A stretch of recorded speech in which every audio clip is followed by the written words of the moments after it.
Hey boys and girls, today we're going to start painting our Vincent van Gogh sunflowers.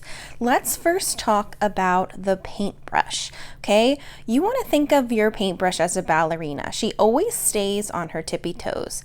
She's never down on her flat feet. You don't want to smush your brush down onto the flat feet. Okay, we want to keep our brush nice and pointy and tight, and we don't want to give it a bad hair day. If you smush your brush, it gives it a bad hair day. So remember, always on her tippy toes. Now you could also roll the brush into the paint if you wanted to, but just remember, never ever smush your brush on her flat feet. Always on her tippy toes or rolling around on her belly, but never smush on her flat feet. Now let's talk about the paint that we're going to use. This is watercolor paint, which means that this paint is dry in the tray, and we need to wake up this paint with some water on our brush.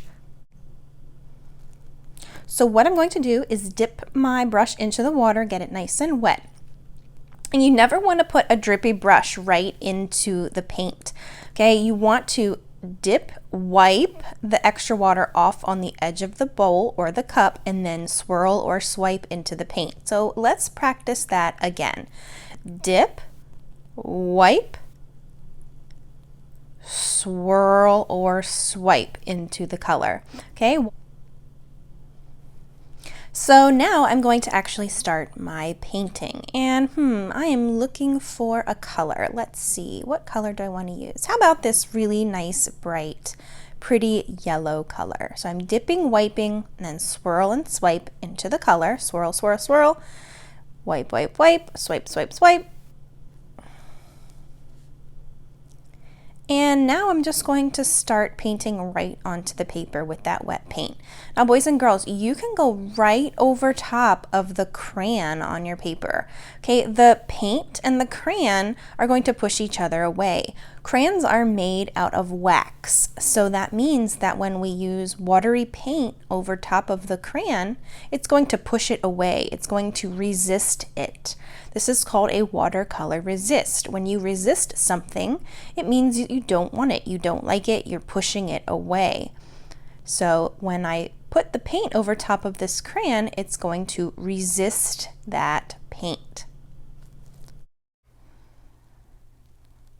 All right, let's speed things up a little bit here. Now, it might look like I'm going really fast here, but it's only because I'm working in fast forward. So make sure you take your time when you work on yours. Okay, now I want to change to a new color down here at the bottom, but I already have yellow on my brush. So what you need to do, this is very important, make sure that you give your brush a nice good bath before you change to a new color, because we don't want to accidentally mix colors in our tray. Bounce your brush up and down on the bottom of the bowl gently. We don't want to do it too hard so that we spill water everywhere. Dip it in, bounce it around, wipe the extra off on the edge of the cup, and then you can pick a new color. This pretty blue color that I'm going to use. Dip, wipe, swirl or swipe into the color, and then you're ready to start painting. Okay, just like before, that paint and the crayon are going to resist each other. It's going to push this paint away from the crayon. And just paint right over top of that crayon. Oops, I got a little bit of blue down there, but hey, you know what? I'm gonna just roll with it.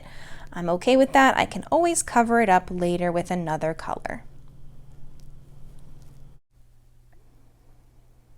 Okay, now remember, just like before, it might look like I'm working really fast, but through the magic of editing, I am just speeding up this part of the video. So make sure you take your time, go nice and slow when you are working on yours. Okay, now I need to choose a new color to paint the bottom part of my picture at the tabletop. So remember, I'm going to clean off my brush, give it a nice good bath by bouncing it gently on the bottom of the cup. Bounce, bounce, bounce, get all that color off, wipe the extra off on the edge of the bowl or the cup, and choose a new color. Let's see, I didn't use this color yet, this really pretty pink magenta color, so I'm going to use that one. Dip, wipe, swirl, and swipe, and start painting. Now I'm only going to use one color down here in my table area, but boys and girls, you are the artist of your picture, so you can choose whatever colors you want.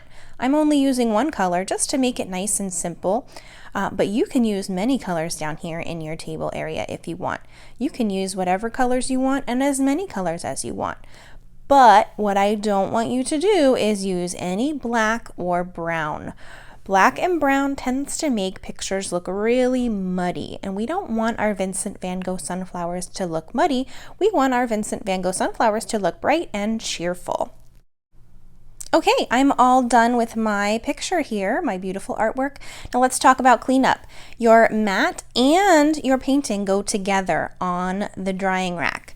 Carry your painting and your placemat like a tray, 2 hands on either side, and walk it carefully and slowly to the drying rack. Your paint container, when your whole table or you and your neighbor are done with the paints, the last person to use them is going to be responsible for closing them up and taking them to the counter. We never want to hold our paints up and down. You need to hold it flat, because if you hold it up and down, the paint's going to drip all over the place and make a big old mess. So hold your tray flat as you carry it to the counter. Next, let's talk about your dirty paintbrush. Okay, this is going to go over to the sink. Make sure you put your hand underneath so that the dirty water doesn't drip all over the floor when you carry it to the sink. There should be a bowl in the sink, so just drop your paintbrush into that bowl and Miss Miller will clean them off at the end of the day. If there is no bowl, it's because Miss Miller forgot to put one in there, so just drop your paintbrush in the sink. Now your dirty water cup or dirty water bowl is going to get dumped out in the sink, and then this cup or bowl is going to go over to the dish rack that is in the corner of the classroom. If you have finished early, your choices are to first make sure that your whole area is cleaned up. Then you may get a coloring page, a whiteboard, a piece of free draw paper, or read an art book on the carpet.